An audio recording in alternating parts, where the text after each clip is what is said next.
what I'd like you guys to think about now before we sing the next song is just getting your heart ready for God.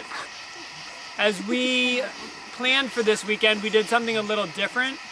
We asked at our servantine meeting if anyone would have an idea of what would be most helpful to everyone else, and if they would share that idea.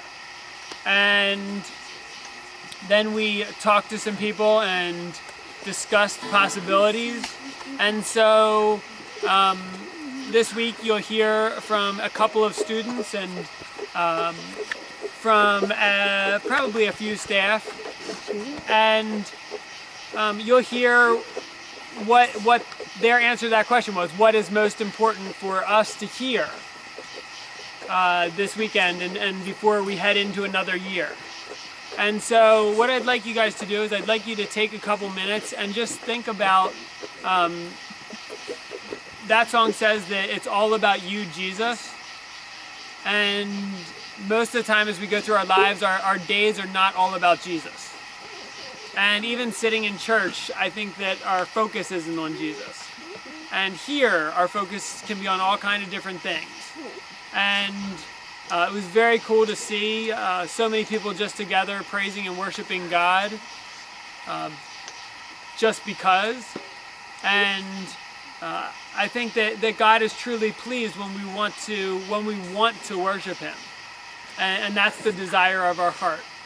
And so I'd like you all to think about where you're at heading into this weekend and where you'd like to be heading out of this weekend.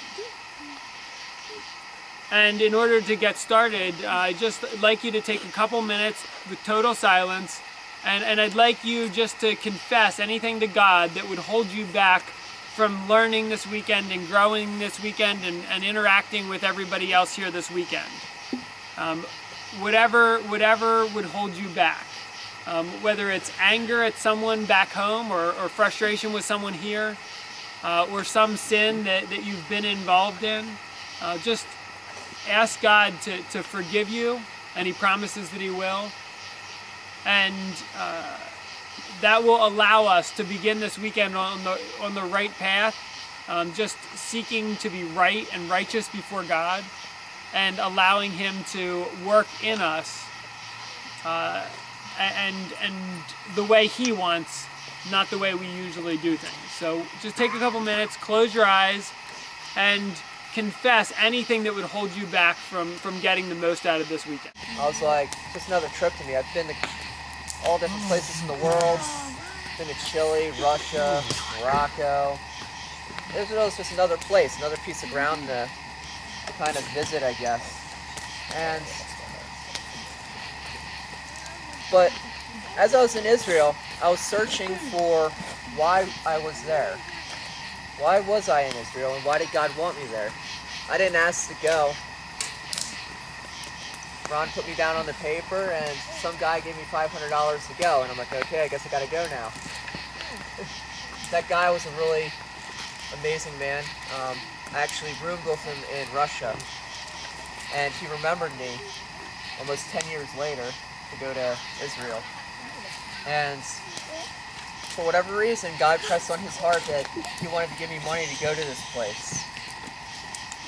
And although this isn't a trip that costs $2,500, $3,000 or more, depending on the situation, $3,000, I kind of forgot what it was. It was a lot of money. And this is like, may cost some of you at most $50, depending on how much you spend on food and McDonald's and all that. Although it's not as much monetarily, you're still spending time you could be using to do other things.